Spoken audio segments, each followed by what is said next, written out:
नमस्कार, मैं हूं अनिल वर्मा से। कल रात के 10 बजे हैं और ये समय है बिग बुलेटिन का।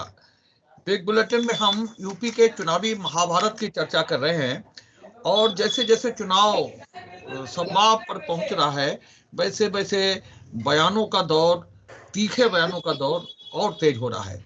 पिछले 6 महीने से लगभग जिस तरह से बयानबाजी चल रही है और जिस तरह से अखिलेश यादव पर बार हो रहे हैं और उसके बाद में पलटवार चल रहे हैं, वो सिलसिला और तेज होता जा रहा है।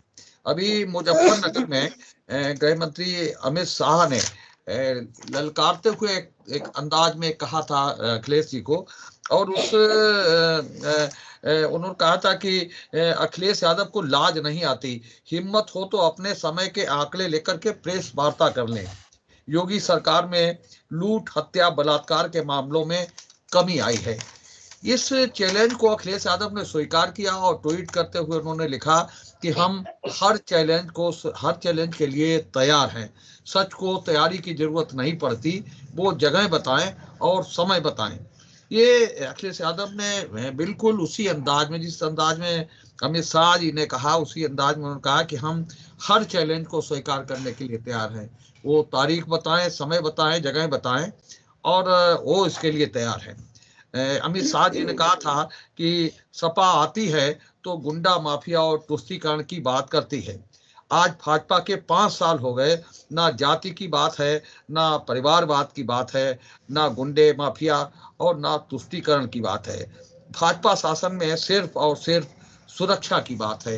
ये पूरा बयान था गृह मंत्री जी का, जिस पर उन्होंने सीधे कहा था अखिलेश यादव से कि अखिलेश यादव को लाज नहीं आती, हिम्मत हो तो अपने समय के आंकड़े प्रेस वार्ता कर लें। थोड़ी योगी सरकार में लूट, हत्या, बलात्कार के मामलों में कमी आई है। तो ये बयान था और इसी पर आज हम चर्चा करेंगे।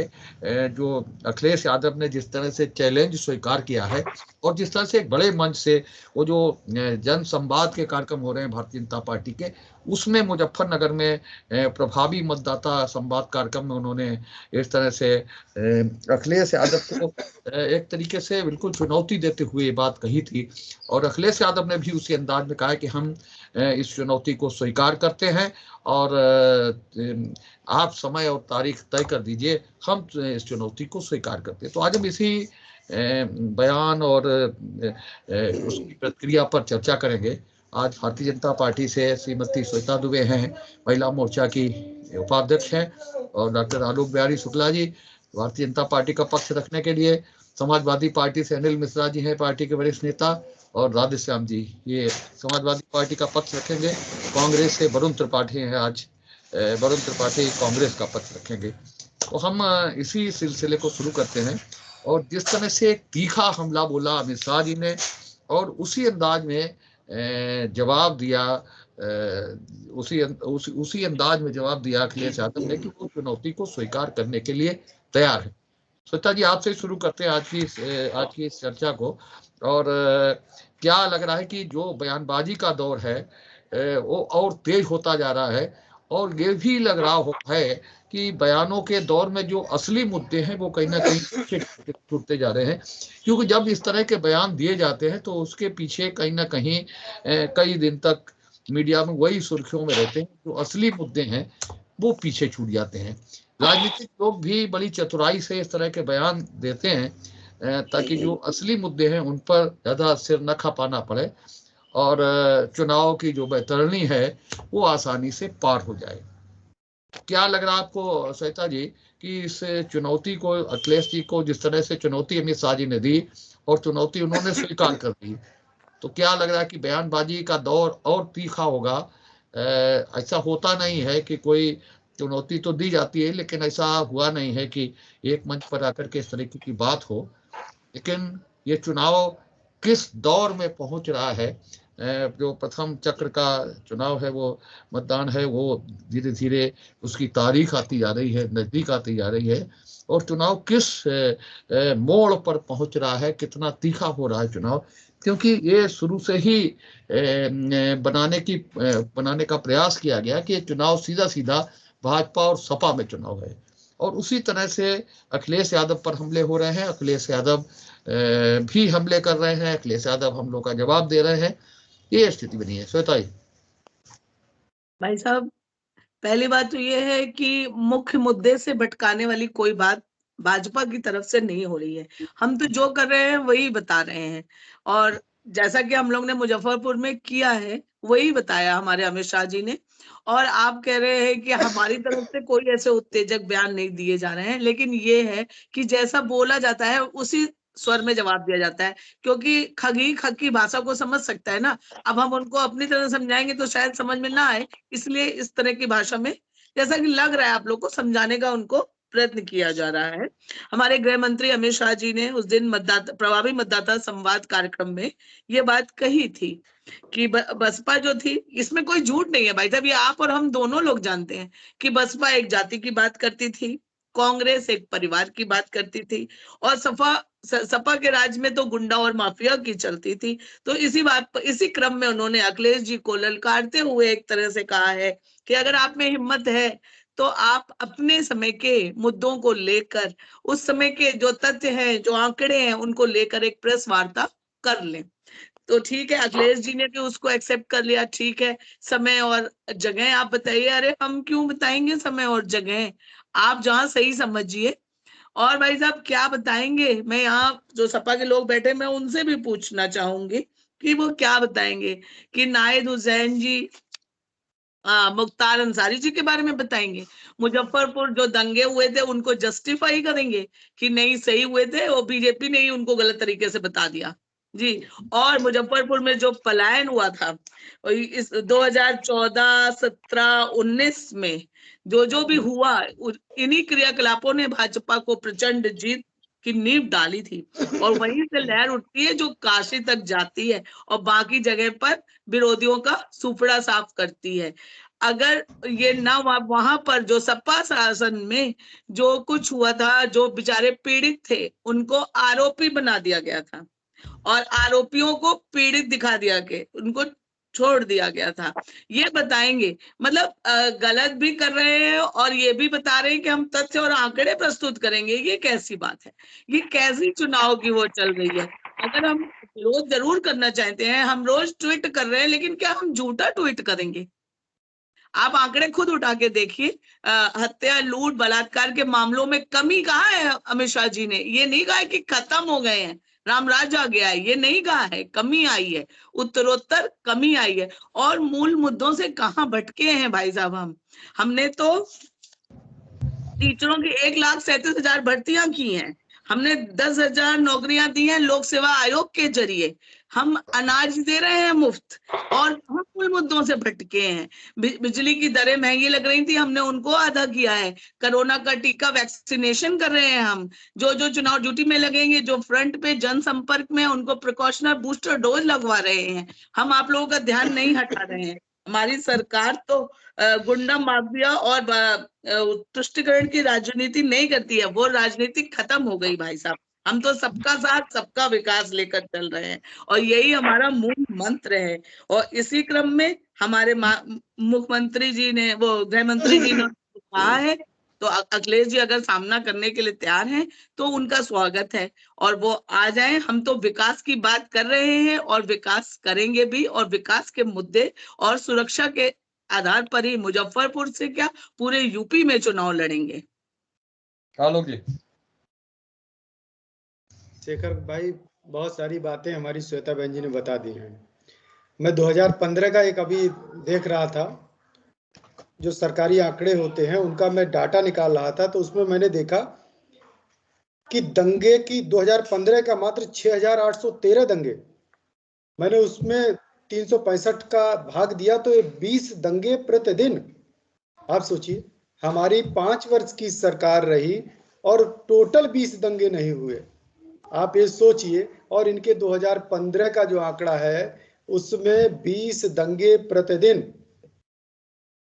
महिलाओं के खिलाफ अपराध का जब आप रेट देखेंगे तो 35,527 आपराधिक मुकदमे दर्ज हुए हैं महिलाओं के खिलाफ, बलात्कार के 3,025, रेप के प्रयास 422, हत्या के 4,732, अब आप सोचिए कि एक वर्ष में 4732 हत्याएं होती हैं निर्दोष की, और इन्हीं सब बिंदुओं को लेकर के हमारे देश के गृह मंत्री जी ने कहा कि आप अपने पूरे आंकड़े जनता के सामने मीडिया के माध्यम से रखिएगा, और उसके बाद हमारे 5 वर्ष के कार्यकाल के पूरे आंकड़े जनता के समक्ष रखिएगा। उसमें हम सब लोग बहस करने की कोई बात ही नहीं है, जो सच है उसको दिखाइए ना। आप क्या कह रहे हैं कि हम पोटली लेकर के घूम रहे हैं अनाज की? अरे हमारे देश में एक परंपरा है सतुआ बांध के पीछे पड़ना। तो सत्तू किसी ने बता दिया होगा कि सत्तू बांध करके एक टोटका कर लो तो शायद आपको चुनाव में विजय हासिल हो जाएगी। ये सब टोटका करके घूम रहे हैं चारों तरफ।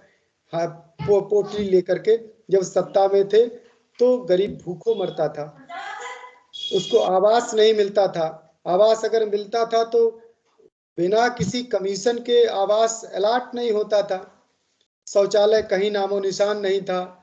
विद्युत व्यवस्था आप देख ही रहे होंगे कि कहीं कहीं पर लोग विद्युत लाइनों पर कपड़े सुखाने का काम कर रहे थे क्योंकि लाइट आती नहीं थी। अब आज आप फर्जी दावा ठोक रहे कि हमारी सत्ता आएगी तो हम 300 यूनिट बिजली फ्री देंगे। सरकार में रहे थे तो क्या कर रहे थे? बिजली नहीं दे रहे थे आप। आपने नारा दिया था कि भरा प्लाट तुम्हारा और खाली प्लाट हमारा। आप क्या कर रहे थे? जवाहर बाग कांड करवा रहे थे। आप क्या कर रहे थे? कैराना करवा रहे थे। एक बहुसंख्यक समुदाय को पलायन की स्थिति में पहुंचा दिया था। तो माननीय गृह मंत्री जी ने कुछ भी उसमें असंगत नहीं कहा है। उन्होंने कहा कि आप अपने आंकड़े प्रस्तुत करिए, ये झूठ बरगलाने का प्रयास मत करिए प्रदेश की जनता को।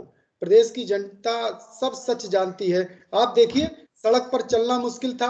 महिलाएं प्रतिदिन, आप फरुखाबाद का ही उदाहरण देख लीजिए, प्रतिदिन मैं अखबार पढ़ता था तो किसी मंदिर पर किसी महिला का कुंडल छीन लिया, किसी की चैन चली गई, कोई महिला सुबह टहलने के लिए जा रही उसके चैन छीन लिया। स्थिति ये हो गई थी कि समाजवादी पार्टी में अराजकता का वो दौर था कि महिलाओं ने सुबह की मॉर्निंग वॉक छोड़ दी थी।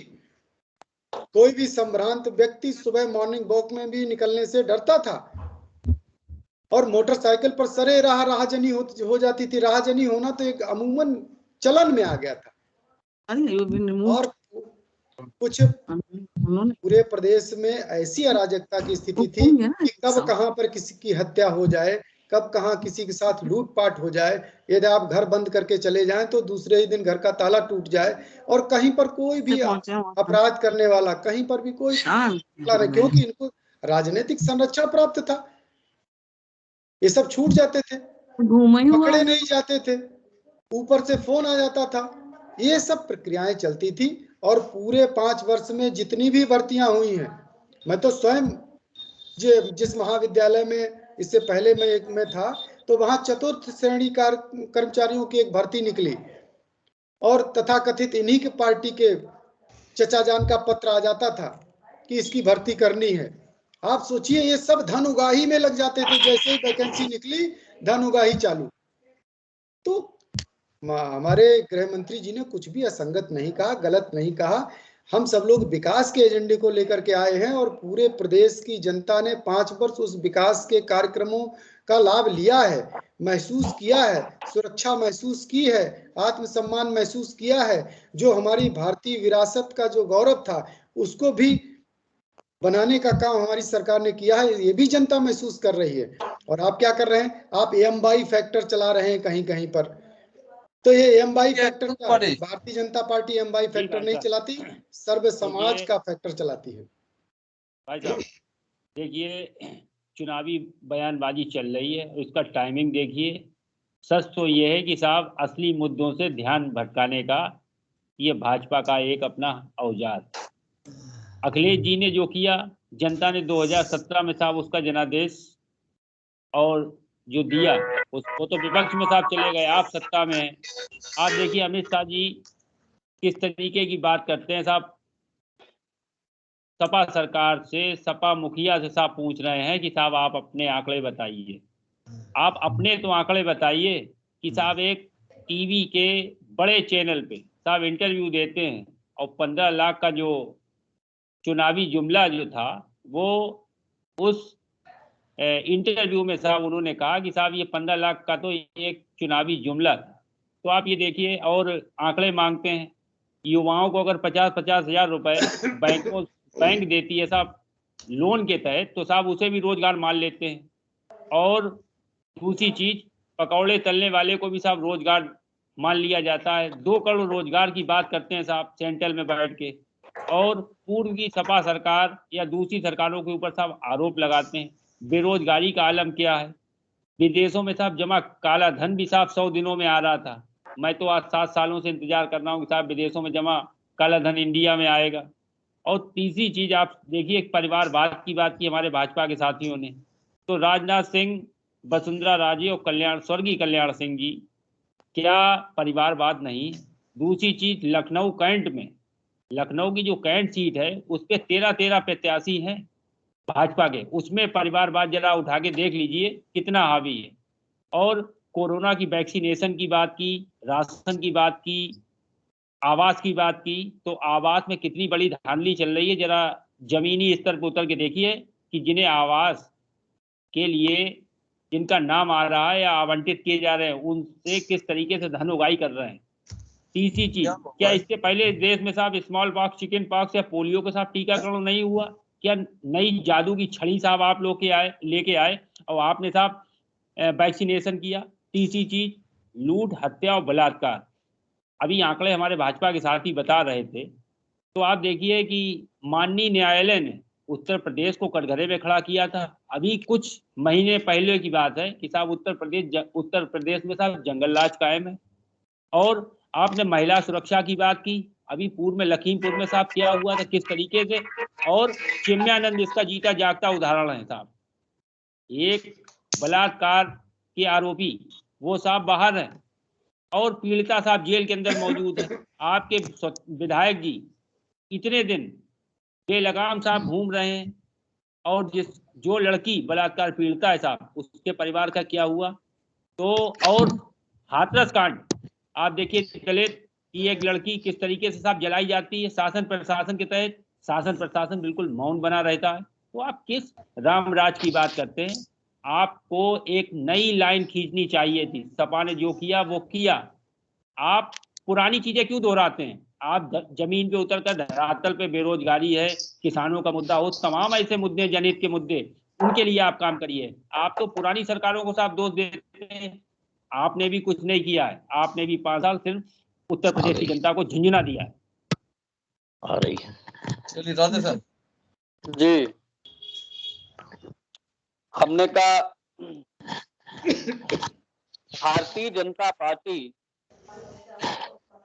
बड़े सदमे में है, बहुत ज्यादा इनको वो है, एकदम से ये परेशान है कि सतुआ बांध के पीछे पड़ी है अखिलेश यादव।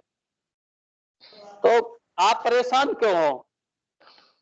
ऐसी चीजें गिनाई गई, पता नहीं रास्ते में लोग लूट लिए जाते थे, पहले तो लोग निकलते ही नहीं थे घर से बाहर, सब अंदर ही रहते थे। नौकरियां सब, एक चिट्ठी आती थी उसी सब नौकरी पाए जाते थे। हमारे ख्याल से तो कोई लगता ही नहीं था नौकरी में पहले, तो उसका चिट्ठी आती थी उसी सबके नाम आते थे। पता नहीं क्या क्या, मतलब सब कुछ था ही नहीं। कंगना रनावत की तरह सीधे आप भी कह देते कि 2014 के बाद ही आजादी आई, उससे पहले सब जकड़े थे लोहे की जंजीरों में और बंधे पड़े थे और चाबी आजम खां की जेब में थी। ये कहना चाहिए था, आप गलत बोल गए।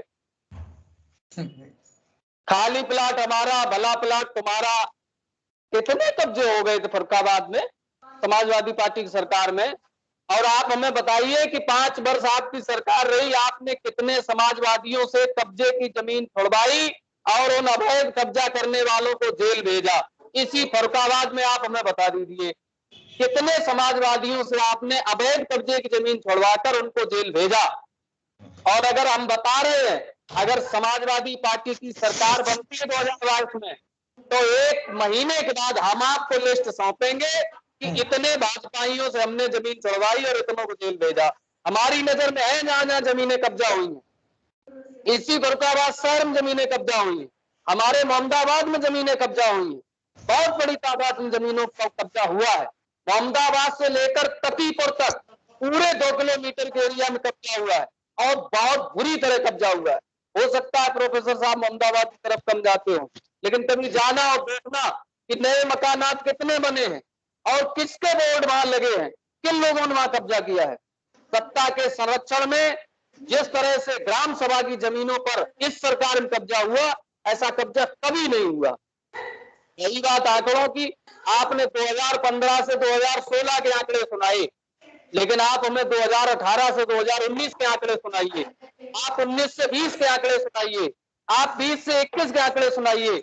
अरे तो बुलाते हो प्रेस कॉन्फ्रेंस में अखिलेश यादव जी को, आप एनसीआरबी का डाटा निकालो, गृह मंत्री जी स्वयं वो डाटा प्रस्तुत करते हैं संसद में, अपने निकाल के लाओ और अपने दफ्तर में ही पता लगा लें कि अपराध कितना बढ़ा कितना घटा। एनसीआरबी का डाटा बताता है कि 137% अपराध बढ़ा उत्तर प्रदेश में। आप बता रहे माफिया राज, कप्तान सरेआम ऑन कैमरा ये कबूल कर रहा है कि भाजपा वाले बम लेकर आए थे। इटावा सिटी एसपी पंचायत चुनाव में कि भाजपा वाले बम लेकर आए थे और फला आदमी ने हमारे थप्पड़ मारा है। बताओ उसके खिलाफ क्या कार्रवाई हुई?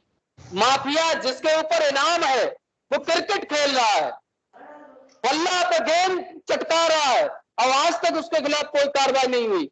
एक वो कप्तान आपका सरेआम आईपीएस फरार है इसी उत्तर प्रदेश में। महोबा में एक व्यापारी की किस तरह हत्या हुई, उसे 2:30 बजे फोन आया और जो कप्तान के ऑफिस में गया उसने पूरी बात बताई और कप्तान के ऑफिस से निकल के वो घर जा रहा तो रास्ते में उसकी हत्या हो गई। आप बता रहे रामराज्य आ गया, चारों तरफ शांति है, गुंडे है ही नहीं। आप बता रहे भ्रष्टाचार नहीं है, अब आवासों में नहीं लिए जाते पैसे। अरे मुख्यमंत्री आवास, मुख्यमंत्री कार्यालय पंचम तल के नीचे एक फर्जी विभाग चल रहा था और उस विभाग का नाम था पशुधन विकास घोटाला हुआ 950 करोड़ रुपए का, और ये केशव प्रसाद मौर्य जी की चिट्ठी पे खुलासा हुआ है इसका। आप कह रहे अपराध नहीं। अर्चना पांडे जी, सिंह जी, सबके निजी सचिवों के आईडियो टेप वायरल हुए। इसी उत्तर प्रदेश में एक आईपीएस ने दूसरे आईपीएस को आरोप लगाया कि ट्रांसफर और पोस्टिंग में 60-60 लाख रुपए का खेल होता है, उसकी चैट वायरल हुई। सबसे ज्यादा गिरफ्तारी में मौतों का जो नोटिस दिया गया वो उत्तर प्रदेश सरकार को दिया गया। सबसे आप बताओ, अगर हमने भर्तियां गलत की तो आपने अपनी सरकार में उन भर्तियों को निरस्त करा के उनकी जांच क्यों नहीं कराई? दोषियों को जेल क्यों नहीं भेजा? आपने भर्ती गलत की थी, शिक्षा मंत्री के भाई को इस्तीफा देना पड़ा। बताइए सपा सरकार में किस भर्ती हुई, किस आदमी ने इस्तीफा दिया और उसने नौकरी छोड़ दी? आपके समय में शिक्षा मंत्री के भाई भर्ती हुआ और उसने फिर इस्तीफा दिया और उसने बताया, वो कहता रहा हमारा सही है सही है। अगर सही है तो इस्तीफा क्यों दिया और गलत था तो भर्ती क्यों हुआ? आप लोगों के पास कोई जवाब नहीं है। हम कहते हैं हम अपने 5 काम बड़े, metro, express way, Gomti river front, laptop, police मुख्यालय, हाई कोर्ट बिल्डिंग, हम अपने काम गिना रहे। हम चुनौती देते हैं भारतीय जनता पार्टी लोगों की 5 अपने बड़े काम गिनाए। योगी जी के 5 काम, योगी जी के 5 काम गिना दे जो इस उत्तर प्रदेश में हुए, बड़े 5 काम, उसमें राशन नहीं शामिल होना चाहिए। अब अगले के लिए रखे, अगले राउंड के लिए। हाँ अनिल बसाई। हाँ शेखर जी, सरे शमशीर सरखम है, मिजाजे यार जोश है। अरे हमने तो अखाड़े में लंगोट फहरा दी है, अखिलेश जी ने चुनौती दे दी है।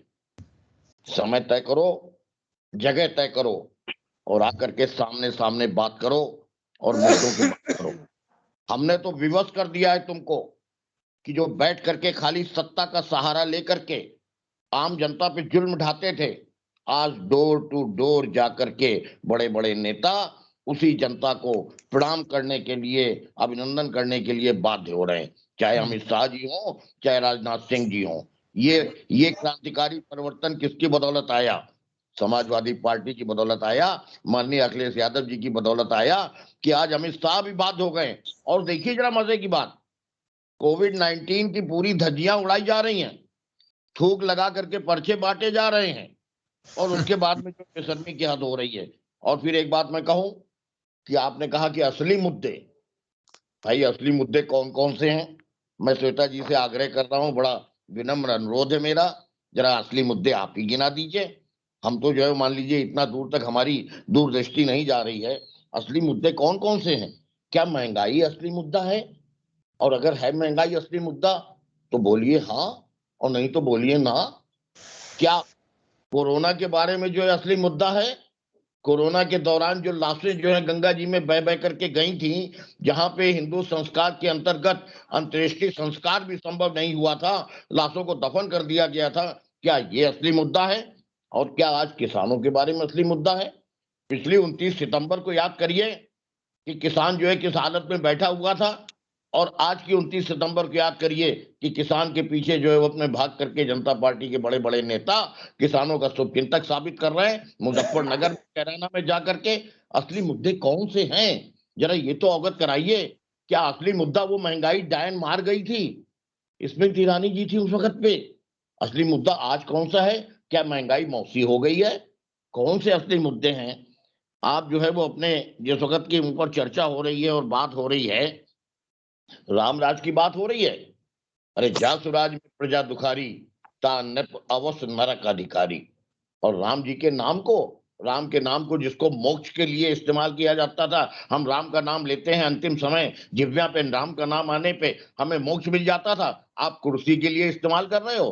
कहाँ आप जो है वो सोने को और पीतल के ठीकरों में आप जो है बहाने की बात कर रहे हो। और इस जनता में क्या स्थिति हो गई है, किस तरीके से खुलेआम कहीं मनीष गुप्ता का मर्डर होता है, कहीं पे जो है वो अपने खुलेआम जो है वो, अच्छा विकास की बड़ी बात कर रहे हो आप, भाई बहुत अच्छी बात है, कम से कम चुनाव पास आया, आपको विकास की याद आई।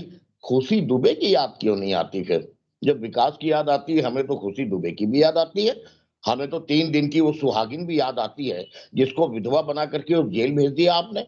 हमें तो वो प्रबुद्ध लोग भी याद आते हैं चलिए कि मिश्रा जी, जो करिए। हाँ, किसान मारे हैं हिंदुस्तान में आपने, वहां पे जो है जाड़े में और उसमें सब में, और लाठीचार्ज करके कल पाया है। और हमें सबसे बड़ी याद एक आती है कि पहले अखिलेश जी के कार्यकाल में हर चौराहे पे आपके जो है वो 100 नंबर डायल खड़ा होता था, कार खड़ी होती थी पुलिस की। अब जो है वो हर चौराहे पे सांड खड़ा होता है। कौन से किसके विकास की और कौन से असली मुद्दे की बात है, आगे बात हो जाएगी। चलिए, जय हिंद।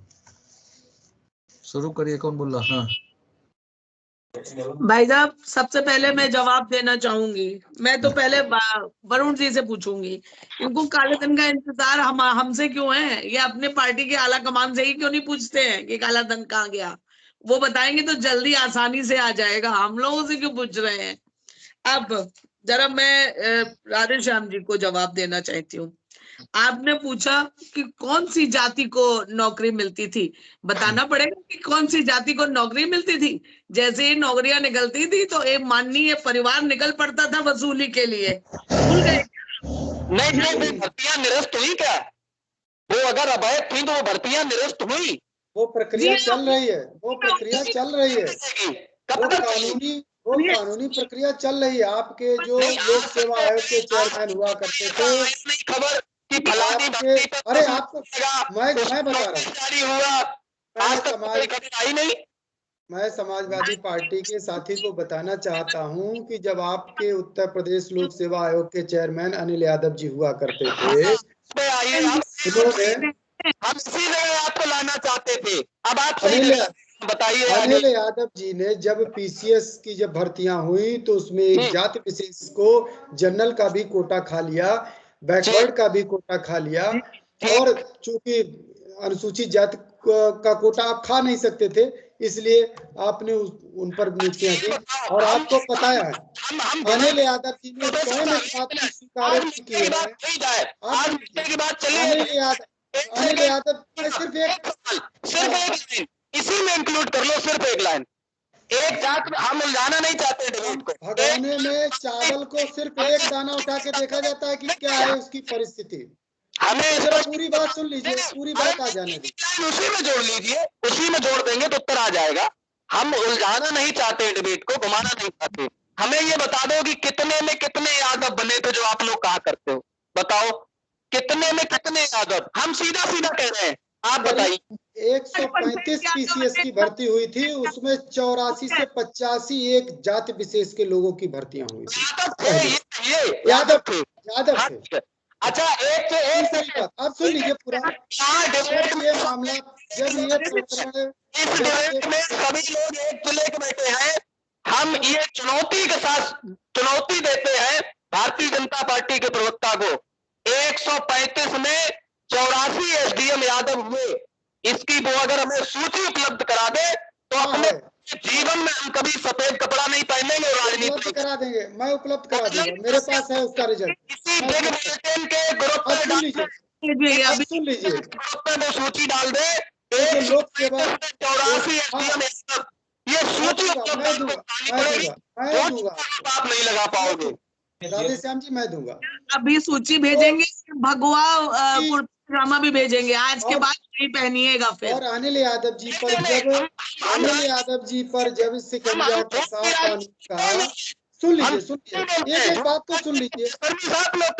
देखिए, मैं फर्जी बात नहीं करता हूँ। जब कानून का सिकंजा अनिल यादव जी पर कसा, आपने अनिल यादव जी ने स्वयं स्वीकारोक्ति की है दोषी नहीं हूँ, इसमें भी दोषी है, क्योंकि द्वारा निर्देशित होता था, उन्हीं के लिए चयन किए, मैंने चयन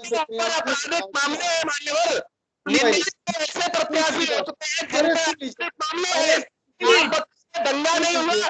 आपके डिप्टी सीएम पर दंगा कराने का आरोप है, आपके सीएम पर दंगा कराने का आरोप है, और ये बात उन्होंने अपने चुनावी हलफनामे में स्वीकार की है। सुनते नहीं,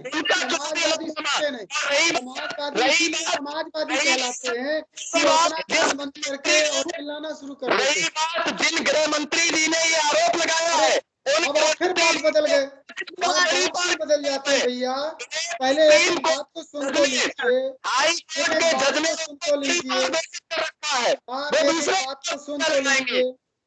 हाईकोर्ट, अहमदाबाद हाईकोर्ट के जजमेंट सेवा आयोग के द्वारा प्राचार्यों की भर्ती हुई थी, जिन्हें माननीय सुप्रीम कोर्ट के द्वारा 18 में निकाल बाहर कर दिया गया था।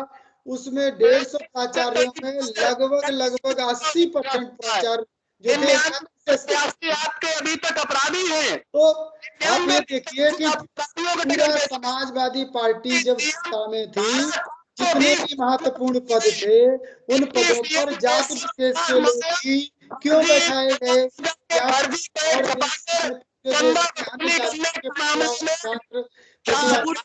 नहीं थे क्या? अरे आपने तो माध्यमिक शिक्षा सेवा आयोग का सदस्य एक्सेल फाइनेंस कॉलेज के एक टीचर को बना दिया। 302 के एक्सेल फाइनेंस कॉलेज के टीचर को आपने माध्यमिक शिक्षा सेवा आयोग जैसे महत्वपूर्ण पद पर बैठा दिया। जग जाहिर है, मुख्यमंत्री जी अपनी लेके आए, 15 दिन तक उत्तर प्रदेश की डीजीपी की कुर्सी खाली पड़ी रही। इससे बड़ा जातवाद का और क्या सबूत हो सकता है? उत्तर प्रदेश की डीजीपी की कुर्सी 15 दिन तक खाली रही। माननीय मुख्यमंत्री जी दूसरे प्रदेश के कैडर से एक अपनी जात के आईपीएस को लेकर आए, उन्हें उत्तर प्रदेश में कोई नहीं मिला। मुद्दे से भटकाने की बात है। इसीलिए अमित शाह जी ने कहा कि आप सब लोग मुद्दे से भटकाते हैं, आप बात सुनना नहीं चाहते। बोलो। हाँ भाई साहब, देखिए हमारी महिला भाजपा की साथी ने कहा कि साहब काले धन पे जो बात कही, तो मैं कहना चाहूंगा कि वादा तो साहब पीएम ने किया था, हमारा आला कमान इस पे क्या जवाब देगा? जवाब तो मैं दे रहा हूँ। आप एक भी फुटेज माननीय प्रधानमंत्री जी की, वरुण जी, जो ये सुगुफा छोड़ा गया झूठ का, प्रधानमंत्री जी का एक भी स्टेटमेंट अगर ये दे दीजिए आप ऑन रिकॉर्ड की, प्रधानमंत्री जी ने ये कहा हो कि हम सत्ता में आएंगे तो 15-15 लाख हर व्यक्ति के खाते में पहुंच जाएंगे, तो ये बात जान लीजिए कि हम सब लोग आज से ही डिबेट में बैठना बंद कर देंगे। आप एक उदाहरण ले आइए। उन्होंने भ्रष्टाचार की जो धनराशि होती है, उस धनराशि पर आकलन व्यक्त किया था कि अगर ब्लैक मनी अगर वापस आ जाए तो कम से कम 15 लाख रुपए हर व्यक्ति के ये एक उदाहरण किया था, और आपने उसको कहा कि 15-15 लाख हर बैंक अकाउंट में जाएंगे। आप एक उदाहरण ले आइए। चुनावी जुमला था। एक मिनट, अमित शाह जी ने एक इंटरव्यू में ये स्वीकार किया है कि ये एक चुनावी जुमला था।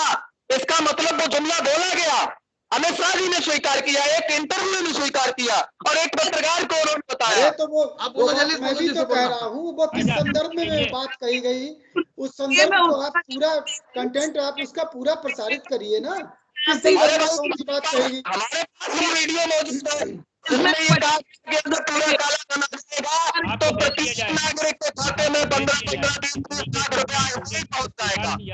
चुनावी चुनावी झूठ जुमला था, किस तरीके कहीं से नहीं उन्होंने कहा। इसे स्वीकार किया। राजेश नहीं बहन आप भाई, बोलो, यार सुन लो भाई, अनिल जी को सुन लो। हाँ अनिल जी को सुन लो। हाँ भाई साहब 1 मिनट में चाहूंगी। अभी जो इन्होंने चुनौती दी है, 86 पिछड़ों की भर्ती हुई थी जिसमें 50 यादव थे। कहीं मैं नाम बता रही हूँ, राजेश कुमार यादव, भैया आप कल सफेद कपड़े सूची हमको किसी बिग बुलेटिन के ग्रुप पे डाल देना। अभी 85 थे, अब 50 हो गए। अभी 85 थे, अब 50 हो गए।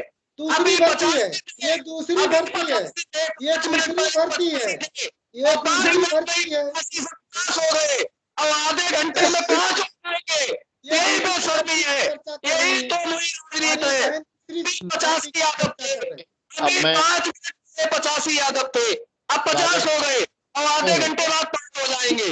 यही तो नई भर्ती वो दूसरी भर्ती की बात कर रहे हैं। हम सूचित करेंगे, 50 बताने लगे। अरे तो थोड़ा सा बोलना कम करें तो मैं कुछ हाँ, कहूँ। चलिए समापन हो रहा। हाँ निकालो। हाँ, मुझे आई को जेल क्यों नहीं भेजा गया? अरे जल्दी, अरे रुक जाओ, अरे साहब जाएंगे, धैर्य रखिए, जेल जाएंगे, वो अरे अवश्य सब- जेल जाएंगे। उन्होंने साफ स्वीकारोक्ति की है कि मैंने जो भी भ्रष्टाचार किया है उसमें मुख्यमंत्री का ही डायरेक्शन है। मिश्रा जी बोलना बोलिए, 1 मिनट रह गया। ये अनिल यादव ने स्वयं स्वीकार किया। धैर्य रखिए, वो जेल जाएंगे। सुनिए, अब सुन लीजिए। मुझे आई तनिक न लाज, मैं इतना जोर से नाची आज कि घुंघरू टूट गए। भारतीय जनता पार्टी की यही कहानी है, नंबर 1 बात। और दूसरी बात, जो हमने एक मुहावरा सैफई में तो आप बसंती नचवाते थे, मैं नहीं नचवाता। सैफई में तो ये गाने आप सुनते थे, हम तो राम मंदिर का शिलान्यास करने वाले हैं। चिन्मयानंद कहाँ मसाज कराने गए थे ये भी बता दो, और क्या पहनने की सलाह दे रहे थे वीडियो में। सैफई महोत्सव में तो आप रंगीनियां बिखेरते थे भाई। कपड़ों वाले तभी होते थे, चिन्मयानंद के कमरे में तो बिना आपका मुख्यमंत्री कहता है 2.5 साल मैंने कुछ नहीं किया, सिर्फ लिस्ट बनाई। कोरोना पीरियड में आपको निकलना चाहिए था बाहर, आप लिस्ट बना रहे थे बैठ करके। चिन्मयानंद के कमरे में तो बिना आंतरिक वस्त्र के बारे में बहुत कुछ बोलते थे, उनपे तो कुछ जवाब दीजिए। चिन्मयानंद के कमरे में तो बिना कपड़े के लोग पाएंगे। के मंच पे लोग कपड़े तब भी पहन के आते थे, कम से कम लिहाज करते थे कि कपड़े पहन के बुलाते थे। का आखिरी हो ये सितम, क्या क्या न देखा हमने। द्रौपदी का चीर हरण, वहां पे महाभारत काल के बाद हमने हिंदुस्तान में लखीमपुर के पहले देखा। इतिहास माता जी का स्टेटमेंट सुन लेना। उन्होंने कहा कि सपा सरकार हमारे बेटे की सोचा थी, भाजपा सरकार हमारे बेटे की हत्या हो गई। हिंदू महासभा के लिए कमलेश तिवारी, उनकी माता स्टेटमेंट सुन लेना, हो सकता है थोड़ी बहुत शर्म आ जाए भाजपा के लोगों को। मिलते देखा हमने, तड़प तड़प करके बच्चों को शर्म क्यों करा दिया विकास? बता दीजिए प्रदेश सरकार के 5 साल के 5 काम, लेकिन काम बड़े होने चाहिए। हम बता रहे हैं एक्सप्रेस में मैं बता रहा लखनऊ हूँ 5 काम आपने कहा। रेवर फ्रंट 61 लाख शौचालय उत्तर प्रदेश को हमारी 5 वर्ष की सरकार में 2 करोड़ 61 लाख शौचालय हुआ नहीं है। चलिए बुलेटिन की आज की इस बहस को यही समाप्त कर रहे हैं। आज हम लोगों ने अखिलेश यादव के ट्वीट पर चर्चा की है, जो गृह मंत्री के बयान के जवाब में उन्होंने दिया है और चैलेंज को स्वीकार किया है। उन्होंने कहा कि स्थान और समय बताइए, हम आपकी चुनौती को स्वीकार करते हैं। आज हमने इसी ट्वीट पर चर्चा की है। आज की इस चर्चा में भाग लेने के लिए अनिल मिश्रा जी का श्वेता जी का, आलोक जी का, राधेश्याम का और वरुण त्रिपाठी का बहुत बहुत धन्यवाद। हम कल फिर मिलेंगे एक नई बहस को लेकर, एक नए विषय को लेकर। तब तक के लिए इजाजत दीजिए। शुभ रात्रि।